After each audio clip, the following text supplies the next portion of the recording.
potential. And get this, these veteran machines can pick up the latest precision tech with ease. You know it, and fans ready to add John Deere certified pre-owned equipment and more options to their lineup can shop at machinefinder.com. Booyah! From the Heart Media Group newsroom and DeWittDailyNews.com, I'm Ben Hubbard with this expanded morning newscast.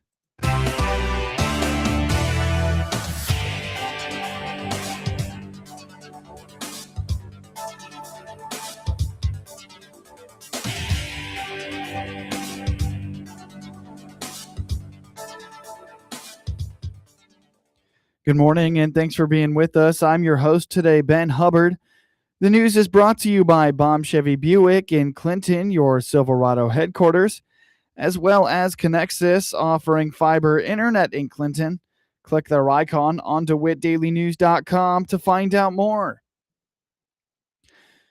The Monday night DeWitt County Land Use Committee meeting was dominated by updates regarding the renewable energy developments in the county. County Zoning Administrator Elizabeth Weichel was charged with updating the committee on the numerous projects starting around DeWitt County. In July, we issued 9 permits, including 1 new residence. The RPC met on July 21st to hear 2 special use applications, which they approved to go to the ZBA. They're working on the battery storage ordinance. The ZBA met on August 3rd. They approved 2 variances and then motioned to move 2 special use permits onto the county board for final approval. Blue Iris is in the process of completing their solar project in this county. We have received the final as-built drawings for our ordinance, and we are currently working with Cummins Engineering to make sure everything is completed per our ordinance. Triple Black Diamond will be coming to the county board meeting. They are seeking a letter that we won't enforce the old ordinance on them, that they have to start their project within a year. And then Prairie Flats and North Yards are both working towards their building permits. And then the last thing is, we've had inquiries about a solar project named Heritage, but the county has not received any applications for this project, so no hearings have been scheduled. So I wanted to make sure that was on record because there's been some questions. Some people thought the hearings were already scheduled and we'd already received applications, and that's not the case. There is the potential for another solar farm developer to come to DeWitt County, though Weichel clarified no applications have been submitted and cleared up confusion that no hearings were scheduled.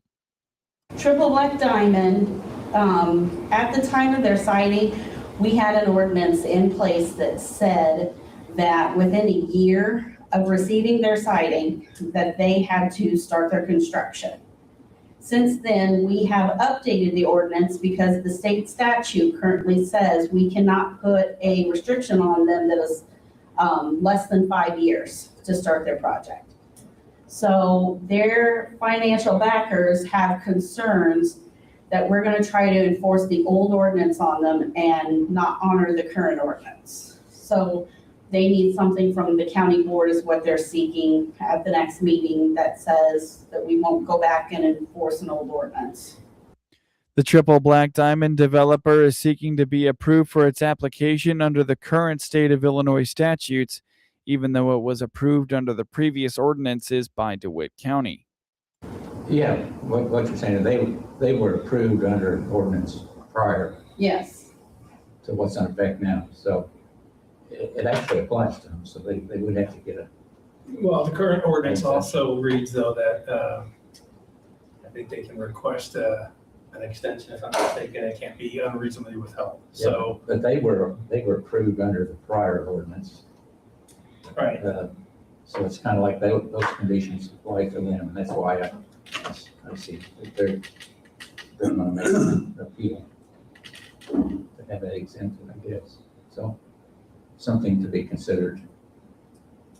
Okay. Do you know what's holding them up? Why haven't they started construction? No, I'm not sure. I know that this is part of the holdup is the changeover in the ordinance. I think part of the financial backing has been held up by that because we did transition to a new ordinance with new state statute. once the new state statute went into place. So I think there was some concern over that.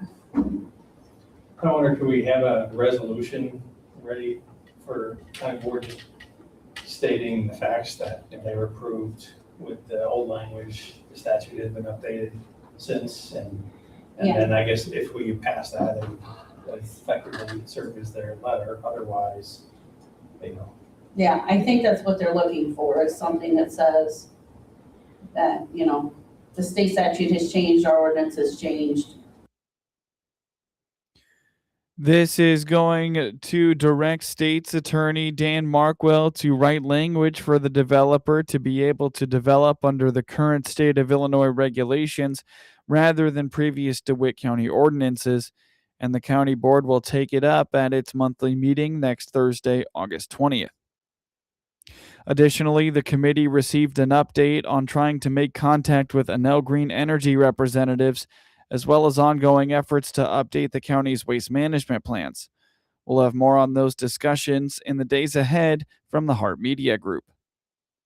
Coming up shortly on this expanded newscast, Piatt County districts agreed to SRO extension with Sheriff's Department. The St. Louis District Dairy Council is rolling out some new programs as students get back into the classroom. Monica Nyman explains that whole milk has returned to lunchrooms around the country this year for the first time since the Healthy, Hunger-Free Kids Act of 2010 under the Obama administration.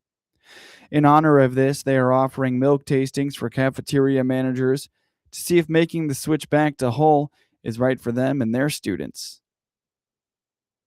Yeah, so a couple different programs that we have. We're rolling out a new back to school offering for our cafeteria managers, where we're providing them funds and some giveaways to do milk tasting.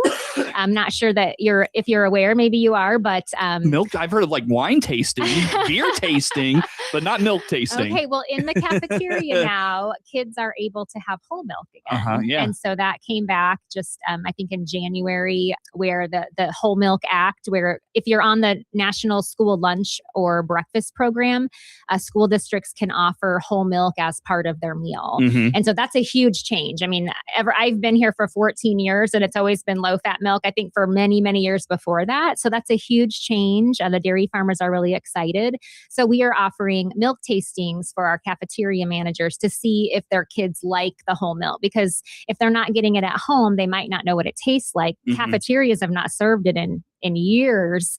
And so we've been doing some milk tastings on our own, just through like summer feeding. And we did some events at the very end of the school year. Mm-hmm. So that's one new resource that we'll have for cafeterias. Nyman indicates that the Dairy Council is offering a new grant program as well, including the coffee bar program. She says students are often purchasing coffee before school anyway, so this brings the coffee to the school. We also have our Adopt-A-Calf program that's opening up. And so I've been working with our local farmer in Pontiac to get those pictures of the calf every single month that we're going to be highlighting out of the Pontiac farm.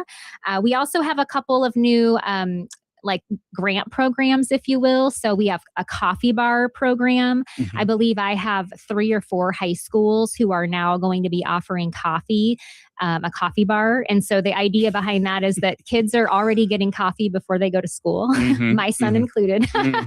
And so in the cafeteria, they'll have the cart and they'll have the carafe, and they have milk that the kids can make their own lattes and different syrups that they can add to it. Yeah. And so this is a pilot program for us just to see how it works. What will capture the dairy sales from all of these programs. We have a smoothie program. We have lots of cafeterias that are doing merchandisers and other projects that they have requested funds for. So I'll be working with all of my schools. I think I maybe have 12 or 15 this year. So that's quite a few, collecting data, working with them just if they have complications getting equipment ordered and things like that. So lots going on in the fall. So we are like literally gearing up for busy season. Yeah. So. Learn more about all the initiatives and efforts out of the St. Louis District Dairy Council by visiting stldairycouncil.org or by finding them on Facebook. You're listening to the WHOW Morning Show. let's take a quick break with a word from our sponsors. In the communities we call home, connection means something more. That's why Connexus Fiber Internet combines the strength of a locally owned network with support from people who call this community home. The internet that powers your day should be built with the same care as the community around you. Connexus provides the speed you want, reliability you need, and the service you expect from neighbors who live here too. Luxury speed, hometown heart. Nothing connects us like Connexus. Baum Chevrolet Buick offers full transportation options while giving you peace of mind. This is Scott Baum from Baum Chevrolet Buick here in Clinton. This is what we do every day. We listen to you, give you options for routine maintenance, major mechanical problems, or collision repairs with a staff that's knowledgeable to find the best option for you. Baum Chevrolet Buick, your full service dealer. See us at baumchevybuick.com right from the start. News time is 21 minutes after the top of the hour. You're listening to the WHOW Morning Show. With school right around the corner, law enforcement officials are gearing up for the busy back-to-school season. Piatt County Sheriff Mark Vogelzang explains that its school resource officers, or SROs, are gearing up to continue providing services to local schools for another 2 years. Those contracts were up at the end of the school year in May. Yeah, we were just talking off air how fast this summer's going by, and it's hard to believe that it's time for school again. But this SRO contracts or school resource officer contracts were up at the end of the school year. We've worked with the schools and our county board, and both those contracts were approved for another 2 years. So we're real excited to be able to keep a deputy in those schools, not only for the safety aspect, providing that extra security, but just building those relationships. It's so cool to see when you're out and about, the kids that have grown up in the schools or currently still in the schools, having those good relationships that we build in the schools. Absolutely. Justin Ernst is the dedicated SRO for DeLand Weldon. He's been there, I want to say about 3 years now. They had participated in the SRO program when it first started about 7 years ago, but it went very, very well. And about 3 years ago, they approached us and wanted their own full-time SRO. Lindsay Bross was our original SRO, has been doing it since the inception. And she kind of splits her time between Monticello, Bement, and Cerro Gordo. So they all kind of take turns rotating Lindsay being in those schools. Sheriff Vogelzang says they are involved in school safety plans throughout Piatt County, in and outside of school buildings. Traffic enforcement is important, especially early on, as pedestrians and drivers adjust to busier roads during arrival and dismissal times. Yeah, we work very closely with the schools for their safety plans as it involves, any type of critical incident that can happen there. But, as we get closer to that, the start dates, there's going to be a lot of traffic around the schools, as people kind of get in the groove with the drop off and pickup times. There's some of the schools that have a change in traffic pattern. There's a one-way street during the school pickup and drop-off times. I'm thinking of Mansfield in particular. Mm-hmm.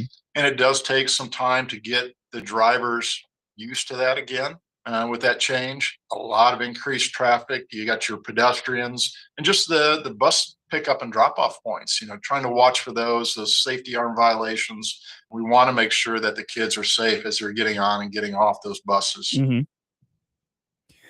Piatt County has a number of school districts that host students from neighboring counties. Sheriff Vogelzang indicates that they collaborate with area first responders when emergency planning and training to ensure speedy response from all agencies necessary. Yeah, a lot of times when we have those initial safety meetings, all those agencies are invited. We're getting ready to do some training at DeLand School with our deputies this week on different drills. We've invited Monticello PD over there to attend with us. In the past, we've had DeWitt or ISP, Department of Conservation. People a lot of times forget about them, mm-hmm. but they're over there with Clinton Lake quite a bit. So if there was a critical incident at DeLand School, they might very well be one of the first agencies to be in the area to assist. So keeping those guys involved in those safety meetings is very, very important. Every year we get together, we go over all the safety plans. Those are updated, working. A lot of times I'll attend those, but the SROs are involved with them. And yeah, it's the staff from the school as well as a lot of the different first responders in the community that attend those. The sheriff reminds drivers around school buildings in the coming months to respect school zone speed limits and to keep a keen eye out for pedestrians. We'll have more with him on Back to School later this month from the Heart Media Group. Food vendors are getting set for the Illinois State Fair. A preview from State Fair manager Rebecca Clark. So first question is how many food vendors? I'm showing 122 total food vendors. What I'm most looking forward to trying is a new fair food vendor, Songbird Fruit. They're from Illinois, and they specialize in grilled peaches and vanilla ice cream. Grilled Illinois peaches. We are in peak peach season right now, so try out a grilled peach with vanilla ice cream. So that's the first one that I'm looking forward to, and I cannot get away from having at least one apple cider slushie every single fair in the Department of Ag tent. But new this year, we are doing what's called the $5 fix. And it's all day, every day. The food vendors in the Reich Pavilion will offer a $5 food item on their menu. So it's a great way to be able to save a few dollars while you're visiting the fair. That goes along with our big Small Plates, Big Taste campaign, which is in the Village of Cultures. And all of the food vendors there offer a $3 food item every single day of the fair. So from being the most affordable fair with the lowest admission prices and the very cheap parking, we're adding to it great ways to save on food as well. And don't forget about the Blue Ribbon Cookbook, available each November, featuring the most recent winning recipes from the 160 plus classes offered for competition during the state fair. You can find it at statefair.illinois.gov. Still a few days to participate in the Illinois Household Food Waste Survey, which is being led by the University of Illinois Extension. The deadline is Thursday, and the Extension's Dr. Ashley Bell is hoping for a great sample size from across the state. We are establishing this baseline data on Illinois households, their food waste quantities, behaviors, and attitudes, and that this is critical for tracking progress as well as informing those intervention strategies. And so our extension system, as well as our community-based organizations, we are uniquely positioned to translate this research into practical education and outreach efforts to promote this behavior change and to support waste reductions. So take our survey and help us to inform future education and outreach efforts. Tell us what works for you and what's challenging, because your voice definitely matters in helping to shape the future of food waste education. The survey takes only 10 minutes. You can participate at go.illinois.edu/food waste survey. Several summer-grown crops are reaching seasonal marks in the growth and development phases as of USDA's latest crop progress report.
Get news anytime from your computer or your mobile device, all free all the time at DeWittDailyNews.com. With SRN News, I'm Rich Thomason in Washington. It was a deception designed to protect President Trump in light of an Iranian assassination threat. The Washington Post reports a decoy aircraft was deployed to carry the president safely home from last month's NATO summit in Turkey. Instead of 18, the Trump administration is now recommending that kids be vaccinated against 11 childhood ailments, part of an executive order that's been signed by President Trump. 111 and counting, the death toll from the latest earthquake to strike South America. Powerful 7.4 magnitude quake that struck Colombia as well as neighboring Ecuador. Voters in 7 states casting ballots in today's primary races. Stock futures have turned positive on Wall Street. Right now, Dow futures are up 32 points. NASDAQ futures ahead 108, and the S&P futures are up a dozen points. More details at srnnews.com. Hey, y'all, I'm Willie Robertson. And I'm Corey Robertson. We partnered with Echo. It's a new platform, not just streaming. Movies and series that are safe for your family. I love a podcast. Plus, Echo Daily Devotionals. Echo. Hey, Willie, what is Echo? Echo is my pet squirrel. Okay, yeah. Echo is not just faith-friendly, it is faith-driven. Be a part of something better. Echo. Echo. It's where I want to be. That's EKKL.com. Subscribe now. What if your healthcare costs were guided by community and care rather than corporate profit? That's the power of health sharing, a nonprofit approach that prioritizes you and your lifestyle. NetWell is community-based and built on compassion and affordability, with members supporting each other's needs. Members share lower expenses and more control over their healthcare. If you're looking for a better way to manage healthcare, it's time to explore health sharing. Learn more at netwell.com. From the Hart Media Group Sports Desk, IL Sports Wire, and DeWittDailyNews.com, I'm Ben Hubbard with this local sports report. Edmundo Sosa drove in 3 runs, and Kyle Schwarber reached base 4 times as the Philadelphia Phillies beat the St. Louis Cardinals 6-5 on Monday night. Phillies right-hander Andrew Painter took a no-hitter into the 6th before running out of steam. Ivan Herrera's one-out double broke up the no-hit bid, and Alec Burleson followed with a 2-run single that chased Painter after 93 pitches. Painter is 2-8 and allowed 2 runs on 2 hits, walked 3 and struck out 6 in 5 1/3 innings as the Phillies won their 2nd straight and for the 7th time in 10 games. Jonathan Boland earned his first save in 4 chances. Brandon Marsh singled and scored on a Hunter Dobbins throwing error, and Sosa followed with an RBI single to give the Phillies a 2-0 lead in the 2nd inning. Schwarber, who leads the National League with 35 homers, singled and scored in the 5th and doubled home Garrett Stubbs in the 7th to add to the lead. Schwarber also walked twice.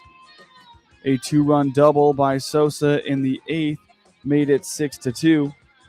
The 3 RBI night was the most for Sosa since driving in 5 runs against the Washington Nationals on June 23rd. Burleson's RBI double sparked a 3-run rally for the Cardinals in the 8th. Mason Wynn and Jose Fermin followed with run-scoring hits to cut their deficit to 1. Jordan Walker extended his hitting streak to 10 games, the 4th streak of 10 or more games for him this season. Dobbins is 2-3 and allowed 3 runs with just 1 earned in 5 innings. He gave up 4 hits, walked 3 and struck out 6 as the Cardinals lost for the 2nd time in 3 games. Phillies lefty Christopher Sanchez is 15-4 with a 2.65 ERA and will face Cardinals righty Andre Pallante, who is 12-6 with a 3.63 ERA on Tuesday. In scores from around the MLB yesterday, the Toronto Blue Jays beat the Boston Red Sox 2-1. while the New York Mets took down the Atlanta Braves 8-5. The Minnesota Twins beat the Baltimore Orioles 9-5, while the Texas Rangers beat the Los Angeles Angels 4-1 in 10 innings. The Arizona Diamondbacks shut out the Colorado Rockies 9-0, while the San Diego Padres beat the Milwaukee Brewers 3-2. The Tampa Bay Rays took down the Athletics 10-6, while the Houston Astros beat the San Francisco Giants 6-3 in 10 innings, and the Los Angeles Dodgers beat the Kansas City Royals 6-5. Green Bay coach Matt LaFleur is still sorting through potential offensive line combinations as he addresses a position group that ranked among the Packers' biggest concerns last season. That uncertainty lends some intrigue to the Packers' preseason schedule that begins Thursday at Pittsburgh. Green Bay has a new look on the offensive line after losing Rasheed Walker to Carolina in free agency and releasing center Elgton Jenkins, who ended up in Cleveland. The most likely starting five heading into training camp included Jordan Morgan at left tackle, Aaron Banks at left guard, Sean Ryan at center, Anthony Belton at right guard, and Zach Bacco-Buele at right tackle. Belton, who started 7 games as a rookie last season, criticized his lack of consistency after the Packers' family night workout on Friday. He has spent the last couple of days working primarily at tackle, where Morgan and Bacco-Buele are the clear-cut starters. With Banks recovering from a knee issue and Belton working at tackle, Jacob Monk and rookie 5th-round pick Jaeger Burton got most of the first-team reps at guard. Jenkins played just 9 games last year before having a season-ending ankle injury that caused Ryan to take over at center. Bacco-Buele, who announced last week that he was changing his name from Zach Tom, partially tore his patellar tendon in mid-December and just started practicing in team drills Sunday. Banks missed 2 games and dealt with groin and ankle issues. Green Bay must stabilize a line that allowed only 29 sacks, matching the NFL's 7th lowest total, but struggled to create running room last year after gaining 4.7 yards per rush in 2025. The Packers slipped to 4.1 last season for their lowest average since 2012. Eric Jones knew the reality of his situation heading into the NASCAR Cup Series race at Iowa Speedway. Jones came into the weekend 18th in the standings, 44 points behind 16th place Austin Cindric for the final spot in the chase that determines the series champion. The 350-lap race Sunday was the first of the final 4 races of the regular season, and Jones was running out of time. Then, Jones, who started 10th, got taken out 4 laps in when Tyler Reddick's car slid into him, sending both cars into the wall and ending the day for both drivers. Denny Hamlin leads the standings with 923 points, 103 points ahead of Ty Gibbs, who won Sunday's race, just ahead of Joe Gibbs' racing team teammate Christopher Bell. Only 4 drivers have wrapped up chase spots: Hamlin, Gibbs, Ryan Blaney, who has 813 points, and Reddick with 803 points. Cindric has 526 points. Brian Preece is the first driver below the cut line at 497. Ross Chastain jumped 3 spots after his 7th place finish at Iowa, moving from 18th place at 479 points. Brad Keselowski is 1 point behind Chastain. Other than maybe the last 1 or 2 spots, the biggest scramble now in the final month could be for seeding. Points for the top 16 drivers will reset after August 29th, regular season finale at Daytona. The regular season champion will be the top seed and start the chase with 2,100 points. The second seed will have 2,075 points, and the third seed will have 2,065 points, with a 5-point drop for each seed after that. Some of the biggest changes in the standings came in that middle group. Chase Briscoe rose 3 spots to 5th place with 663 points. He's 4 points ahead of Bell, who climbed 4 spots with his 2nd place finish. A crash ended Kyle Larson's day, and he finished 33rd to drop 4 spots in the standings to 10th. The crucial jump of the day, though, belonged to Gibbs, who went from 4th to 2nd. Jones's early exit dropped him to 20th place, 50 points behind Cindric, and 4 drivers to climb over to get on the good side of the cut line. Get highlights of your local high school program by finding IL SportsWire on your preferred social media platforms, and get local sports anytime at DeWittDailyNews.com. This is staff meteorologist Jennifer Wojcicki with your regional radio forecast. A severe thunderstorm watch remains in effect. A heat advisory begins at noon today. Highs level off around 90 today under mainly cloudy skies with a slight chance of thunderstorms. Winds out of the southwest 10 to 15 miles per hour. Slight chance of thunderstorms. Tonight, lows around 70, partly cloudy. Hear weather twice an hour or online anytime at DeWittDailyNews.com.